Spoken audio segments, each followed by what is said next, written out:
এই যে ওস্তাদ, I love you Babu.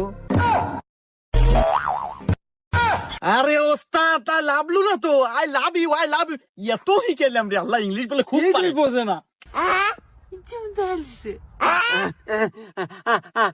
I love you. ইসরে, আর ওস্তাদ বুঝছি আপনার ইংলিশে হবো না, আপনি বাংলায় কন। তাতে তুই আমার কি বুঝাবা চাস? আমি ইংলিশ পাই না। এই আমি 1% বাংলাদেশ পাওয়ারফুল এন্ড ডেঞ্জারাস কিলারেস। হ্যাঁ ওস্তাদ, এই একটা ইংলিশ তো শিখছেন, তার 14 বছর ওই মাস্টার দোকে লেগা মারার ভয় দেখাতে হাওদার নাই। এই রোমান্টিক মুডে আছে, এই সময় সত্যি কথা কস, সবসময় সত্যি কথা কনা কেন? চুপ থাক, আমি ওকে বাংলায় প্রপোজ করবো। হেই আমার চাঁদ, আমি তোমাকে মেরে ফেলবো।